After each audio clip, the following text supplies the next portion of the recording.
आप सभी को जय मसीह की वंडर्स ऑफ बाइबल में आपका स्वागत है। नमस्ते दोस्तों।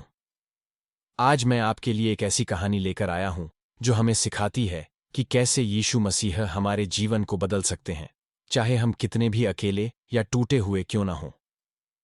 यह कहानी है एक शमरूनी स्त्री की, जिसका नाम बाइबल में नहीं दिया गया है, लेकिन उसकी मुलाकात ने उसे एक नया जीवन दिया। गर्मी का मौसम था और दोपहर का समय था। यीशु मसीह यहूदिया से गलील की ओर जा रहे थे। रास्ते में शमरिया देश पड़ता था।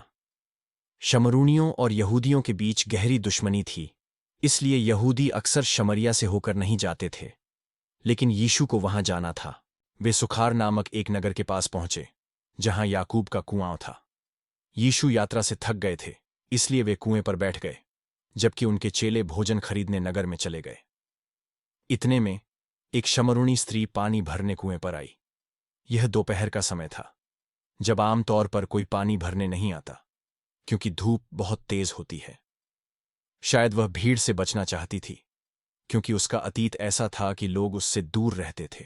यीशु ने उस स्त्री से कहा, मुझे पानी पिला।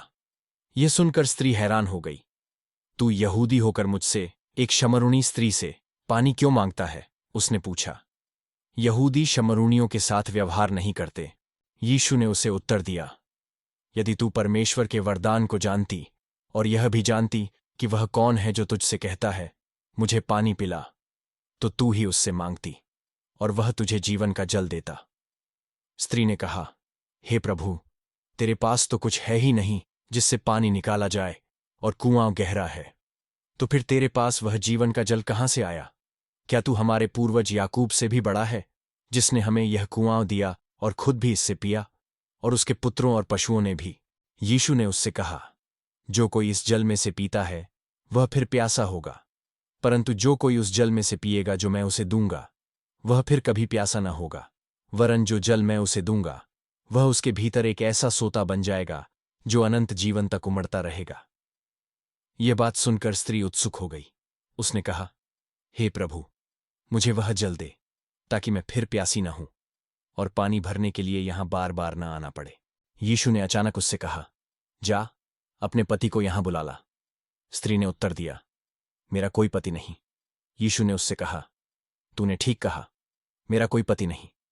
नहीं, क्योंकि तेरे 5 पति हो चुके हैं, और जिसके साथ तू अब रहती है वह भी तेरा पति नहीं है। यह तूने सच कहा। यह सुनकर स्त्री दंग रह गई। यह आदमी कैसे मेरे जीवन के सबसे गहरे रहस्यों को जानता है? उसे तुरंत एहसास हुआ कि यह कोई साधारण व्यक्ति नहीं है। उसने कहा, हे प्रभु, मुझे लगता है कि तू एक भविष्यवक्ता है। हमारे पूर्वज इस पहाड़ पर उपासना करते थे, और तुम कहते हो कि यरूशलेम ही वह स्थान है जहां उपासना करनी चाहिए। यीशु ने उससे कहा, हे स्त्री, मेरी बात मान। वह समय आता है जब तुम न तो इस पहाड़ पर और न ही यरूशलेम में पिता की उपासना करोगे। तुम जिसे नहीं जानते उसकी उपासना करते हो। हम जिसे जानते हैं उसकी उपासना करते हैं, क्योंकि उद्धार यहूदियों में से है। यीशु ने आगे कहा, परंतु वह समय आता है, और अब आया भी है, जब सच्चे उपासक पिता की आत्मा और सच्चाई से उपासना करेंगे, क्योंकि पिता ऐसे ही उपासकों को खोजता है। परमेश्वर आत्मा है, और उसके उपासकों को आत्मा और सच्चाई से ही उपासना करनी चाहिए।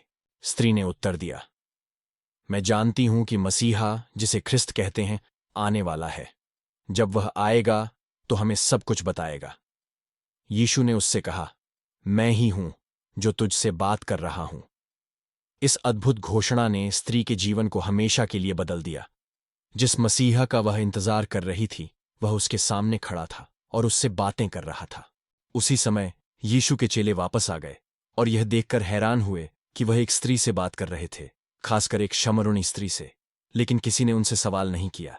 स्त्री ने अपना घड़ा कुएं पर ही छोड़ दिया और नगर में भाग गई।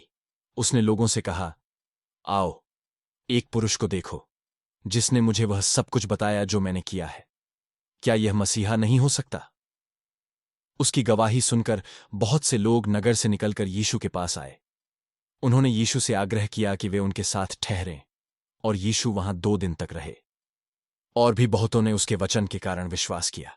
उन्होंने स्त्री से कहा, अब हम केवल तेरी बात के कारण विश्वास नहीं करते, बल्कि हमने खुद सुना है और हम जानते हैं कि यह सचमुच जगत का उद्धार करता है। दोस्तों, यह कहानी हमें सिखाती है कि यीशु मसीह किसी की पृष्ठभूमि, जाति या अतीत को नहीं देखते। वह हर उस व्यक्ति को जीवन का जल देना चाहते हैं जो प्यासा है। शमरूनी स्त्री ने पानी की तलाश में शुरुआत की, लेकिन यीशु से मिलकर उसे अनंत जीवन और अपने जीवन का उद्देश्य मिला। उसने अपने नए विश्वास को दूसरों के साथ साझा किया और उसके माध्यम से पूरा गांव यीशु पर विश्वास करने लगा। तो दोस्तों, यदि आप भी जीवन में प्यासे महसूस कर रहे हैं तो यीशु के पास आइए। वह आपको जीवन का जल देंगे जो आपकी आत्मा को हमेशा के लिए तृप्त कर देगा। धन्यवाद।